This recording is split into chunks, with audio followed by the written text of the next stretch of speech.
bem-vindo a mais um programa Beleza Sustentável. E hoje a gente está aqui com a Rosana Freitas para falar de beleza financeira, né, Rosana? A Rosana é financista e eu acho assim o máximo falar de uma mulher que é financista.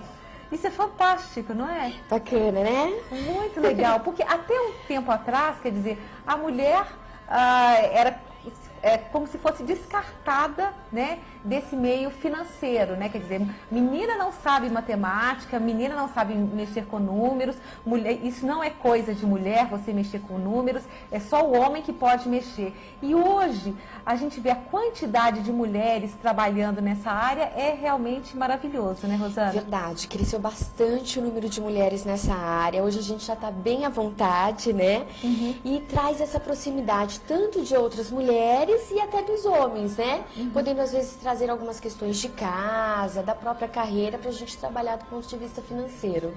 A Rosana, ela faz vários trabalhos, inclusive dá consultoria nessa área, dá aula nessa área, né? Inclusive para o curso Saúde Financeira, não é isso, Rosana? Você pode falar um pouco? Posso, esse curso é maravilhoso, né? Porque na verdade ele acaba reunindo não só esse universo das finanças, a parte de planejamento financeiro pessoal, investimentos pessoais financeiros, como toda a parte comportamental de forma profunda. Então a gente trabalha com a parte de levantamento de crenças. Beleza mental. Como é que a gente ressignifica essas crenças, né? Então, isso é importante, Rosana. Quais são as crenças? Eu queria, especialmente nesse programa, a gente falar mais dessa questão financeira e de mulheres. Quais são as crenças que as mulheres têm ainda hoje em relação ao dinheiro? Uma foi fantástica que você já colocou, que é sobre o fato de mulher não saber fazer matemática. É uma crença muito comum que a gente vê, a questão de que a mulher é muito consumista e que ela, na verdade, leva uma família à falência, o que a gente já comprova que não é uma verdade, né? O que a gente tem hoje nesse sentido é que a mulher assumiu novos papéis. Ela é uma grande gestora do lar, da própria carreira, né? E do seu relacionamento. Então tem que saber equilibrar isso também do ponto de vista financeiro. E a gente também vê uma crença muito forte que é em relação à situação do casal, né? Que o homem da casa é aquele que sabe cuidar das finanças e que vai fazer tudo certo. Que mulher não serve para fazer isso, né? E isso acaba aparecendo dentro do curso, né? A gente tem um momento maravilhoso onde tem o levantamento dessas crenças individuais, que são ali trabalhadas também de forma individual. E todo mundo consegue ressignificar isso para começar uma etapa nova, independente da idade que tenha. Isso é interessante o que a Rosana está falando, que ela está falando, quando a gente fala de crença, a gente está falando da questão mental. O que são crenças? Crenças são pensamentos de longo prazo, né? E que muitas vezes não tem nada a ver com a verdade, ou a maioria das vezes. Quer dizer, aquele pensamento que uma pessoa vai passando para outra, ela acredita que é verdade, e na verdade não tem nada de verdade ali, né? É simplesmente uma crença, um pensamento de longo prazo. Como é possível, Rosana, quebrar essas crenças? É muito difícil? Não, não é muito difícil, né? Na verdade, o primeiro passo é estar disposto, né? Entender que, assim, durante muito tempo, ou você vem patinando nessa vida financeira, ou você realmente não consegue ultrapassar determinados estágios, né? Você vai muito bem até um certo ponto e depois você não vai mais. Então, identificando isso, você vai buscar uma crença, algo que normalmente tem acontecido. É muito comum a gente encontrar fatos de infância, de adolescência, relacionado à família. Você pode dar algum exemplo? A gente tem exemplos assim de pais que tinham muita discussão sobre o dinheiro. E esse filho, olhando isso de longe, né, dentro desse círculo familiar, identificava o seguinte: bom, realmente dinheiro não traz felicidade. Dinheiro, eu não quero dinheiro, porque olha só, né, como os meus pais vivem, toda como essa eles discussão. brigam. E aí a gente ressignifica isso trazendo a seguinte questão: o dinheiro é uma energia de troca. Se não fosse ele, a gente ainda estava lá como na Idade Média, né? Troca um saco de arroz por um saco de batatas. Essa troca sempre vai existir, né? Ela faz parte da humanidade. O que a gente tenta passar é que o dinheiro é uma energia e que você não pode transferir essa energia para preocupações da vida. Então, por exemplo, se hoje você tem um problema de saúde e você fica falando que, ai, tá vendo, se eu tivesse dinheiro seria diferente, porque eu conseguiria fazer isso, fazer aquilo. Não, na verdade, se fosse feito um planejamento financeiro, uma fase de acumulação com reservas financeiras, talvez essa passagem desse período fosse mais tranquila, mas não é o dinheiro em si, né? Então, a gente trabalha muito isso até no momento da ressignificação. Mas é interessantíssimo, porque a maioria dos pontos de crenças vem da infância e da adolescência, e normalmente no círculo familiar, ou quando a pessoa começa o seu início de renda produtiva do trabalho, né? Que a gente fala, que é quando a pessoa começa a trabalhar. No primeiro emprego, aquele chefe que é carrasco e que fica falando que você não vai conseguir, que você não vai chegar em lugar algum, que não adianta. A gente também percebe essas questões no levantamento de crenças em relação ao dinheiro. E essa questão da mulher, por exemplo, a mulher tem várias atividades durante o dia. Tem que cuidar de filho, trabalho, um monte de coisas, né? E como que a mulher consegue, de alguma forma, nesse seu contato, né, com as mulheres e com essas mulheres interessadas em organizar a sua vida financeira, como que você vê que essas mulheres estão lidando com esse acúmulo de atividades e ainda cuidar da parte financeira? O que a gente já percebe é assim, no início, principalmente quando a mulher já vai para essa fase adulta, onde tem a inserção da família, ela começa a ter aí um certo desequilíbrio em termos financeiros. E a gente acha que é antes, né? Que é muito consumo. Não, a gente percebe os casos críticos. Na verdade, quando entra nessa fase adulta, começa a ouvir os filhos, tem a carreira, o marido, enfim, aí tudo parece que vira um bolo só. Na verdade, para as mulheres, parece que não, mas é fácil de lidar com isso. Porque, no fundo, ela tem um controle de todas as finanças do lar. Ela que está acompanhando tudo, ela que vai ao supermercado, ela que acompanha o filho na escola, se vai comprar um material escolar. Se o filho tem um problema de saúde, é ela que vai à farmácia comprar um medicamento, ou deixa isso para a secretária do lar fazer, né? Então, é só ela destinar um período curto, pode ser semanal, pode ser a cada 15 dias, mas para fazer um orçamento que contemple toda essa vida familiar e que ali ela vá administrando isso no sentido de essa família, né, esse círculo ter uma fase de acumulação do dinheiro, uma fase de multiplicação, que é quando a gente vai para o universo dos investimentos, e uma fase de preservação, que a gente pensa na aposentadoria, no futuro bacana, né, que é a melhor idade que todo mundo quer viver. Então, não precisa ser todo dia, não precisa ser uma super especialista, precisa destinar um tempo. Destinou um tempo com tranquilidade, começa a fazer devagarzinho, inclui os filhos, inclui o marido, se não quiser, não força. Né? Com o tempo a família vai vendo como isso está sendo produtivo e melhor e aí acaba se envolvendo, mas não precisa forçar.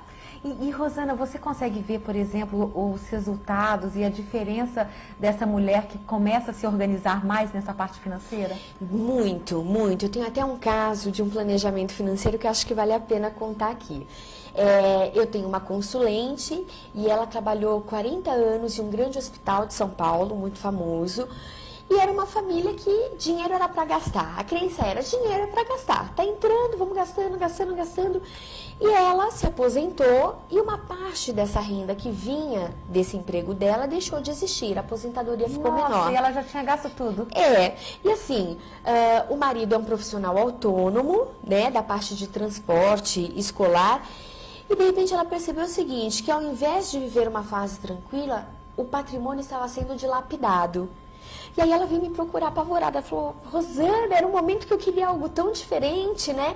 E aí a gente foi estudando esse caso, fazendo planejamento financeiro, a gente descobriu o seguinte, quem na verdade assumia todas as responsabilidades desse lar era ela. Por quê? Um descontrole financeiro do esposo em relação ao trabalho de autônomo não fazia com que esse dinheiro chegasse em casa. Então era ela que assumia tudo isso. Na falta dessa renda total, a família teve realmente um balanço aí, um descontrole financeiro. Aí Ela chegou super preocupada, achando que era uma questão dela, né, de descontrole. E a gente trabalhando descobriu o seguinte, que o marido precisava se organizar dentro desse trabalho autônomo, porque tudo estava sendo gasto, na verdade, com o próprio trabalho. Então, aquilo que os pais pagavam da perua escolar, da van, então ia para os pneus, para o combustível, para as manutenções, tinha inadimplência e esse dinheiro não entrava no lar, mas eles contavam que esse dinheiro entrava. Então gastavam contando com isso. Quando veio essa fase de aposentadoria, essa família sentiu. A gente reorganizou tudo isso. Ela teve que voltar a trabalhar? Não precisou voltar, o que a gente fez foi um trabalho com esse marido. Nossa, o problema era o marido. Exatamente. Estruturando toda essa questão financeira dele como um profissional autônomo e essa renda de verdade sendo incluída na renda familiar. Que legal, né? É muito bacana. E isso que é engraçado, porque as mulheres normalmente chegam lá se culpando, né? Não, a culpa é das mulheres. Não tem. Todo problema na família, a culpa sempre cai, né? Ainda mais o financeiro, né? Toda a culpa é da mulher mesmo. E todo mundo fala. E no fundo, a mulher é muito sábia. Com o dinheiro, eu tenho acompanhado isso no curso, com as ouvintes, a gente tem um programa de rádio também, e as mulheres são muito sábias, elas são muito interessadas, elas olham muito para o futuro, impressionante isso, né? Às vezes a gente tem preconceito de que a mulher é muito imediatista, a mulher pensa muito mais no futuro, no amanhã. Pensa de forma sustentável. De forma sustentável. Que legal isso. E no curso Saúde Financeira, o que a pessoa, uma pessoa que está assistindo o programa, como ela pode fazer para poder entrar em contato com você? O que ela vai conhecer e aprender no curso? Então, no curso Saúde Financeira, a gente tem toda essa parte comportamental, com o levantamento de crenças, tem atendimentos individuais de coach dentro do curso, justamente para ressignificar, né, essa crença que apareceu muito forte. Tem a parte de constelação familiar, para trabalhar esse histórico, os antepassados, o que ficou em relação a essa energia do dinheiro. E a parte de planejamento financeiro para desendividamento e para investimentos financeiros. Como é que a gente multiplica esse dinheiro, né? E a parte de investimentos, como é que eu faço, como é que eu me insiro nesse universo. As pessoas entendem que é super acessível, é para todo mundo, né? Tem investimentos fantásticos a partir de R$30, né? E a gente mostra tudo isso lá no curso. Para entrar em contato com a gente tem o site, né, que é o www.cursosaudefinanceira.com.br, ou pode enviar um e-mail para contato@cursosaudefinanceira.com.br.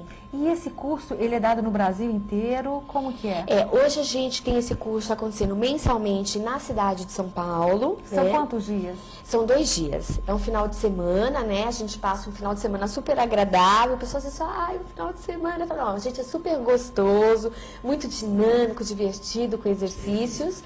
E agora a gente começou a ir para outros locais, tá? Então a gente fez, inclusive, um curso no Rio de Janeiro, há 2 semanas atrás, com 100% de mulheres como alunas. Isso que eu falo, a mulher pensa muito de forma sustentável, né? A gente vai levar esse curso para Águas de Lindóia no mês de agosto e já temos um início de formação de turma para o Recife e Salvador. E as turmas são de quantas pessoas? Olha, São Paulo já é um curso consagrado, né? Já tem 6 anos que esse curso acontece. Então a gente tem uma turma entre 90, 120 pessoas, normalmente é o que a gente tem em São Paulo. Nos outros locais, como a gente agora está desbravando, né, esse Brasilzão, então a gente tem aí entre 30 e 50 alunos, né? Mas e no final de semana é possível fazer todo esse trabalho de coaching para tirar essas crenças? É possível, porque ele é muito pontual. Você levanta várias crenças se elas aparecerem, mas tem uma que é sempre mais forte, que é aquela que deixa você patinando, que te paralisa. Então essa já é trabalhada ali.